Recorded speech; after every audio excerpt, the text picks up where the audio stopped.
આજે તો 11 છે ને 11ની રસોઈ છે, સૂકી ભાજી, સામો અને રાજગરા લોટનો શીરો બનાવી નાખ્યો છે।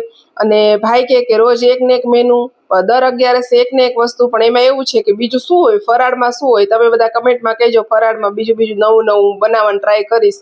અને જો આ ભાઈ રોટલી લઈને બેસી ગયા, જેને નથી કરી રોટલી, આપણે હિતાંશુભાઈ નથી કરતા અને ગિરીશ પણ નથી કરતા। સાંજના ટાઈમે આપણે છે ને ઇસ્ત્રી લઈને બેસી ગયા, 4 જોડી કપડાં હતા, યુનિફોર્મને ઇસ્ત્રી કરી નાખી। પછી આ ભાઈને કીધું શું જમવું છે, નાના ભાઈને કીધું તો કે મમ્મી મને રોટલી વઘારી દે, તો કાંઈ વાંધો નહીં, હાલ તને રોટલી વઘારી દો। 3 પડી છે તો એને રોટલી વઘારી દીધી, લસણ બસન કાંઈ નાખવા ન દે અંદર, એકદમ આમ જેમ કેમ સાદી ને સિમ્પલ જ એને ભાવે છે, ખાલી છાશનો વઘાર કરવાનો એવી એને ભાવે છે ભાઈ।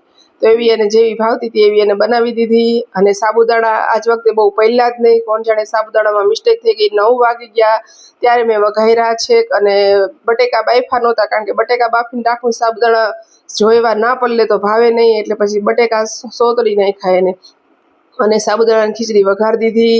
પણ જોઈએ એવી તો બની જ નહોતી, દર વખતે બને એવી તો નહોતી જ બની।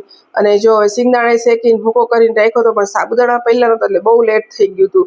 હવે આ ભાઈ હાંડિયા ચડીને બધા બેસી ગયા જમવા, અમે હું ના, અને ગિરીશ આવ્યા તો એને પૂછ્યું તમારે શું જમવું છે, તો કે મારે પણ સાબુદાણાની ખીચડી ચાલશે, એને પણ જમવાનું દઈ દીધું, રોટલી પડી હતી, આવજો, જય શ્રી કૃષ્ણ, બાય બાય।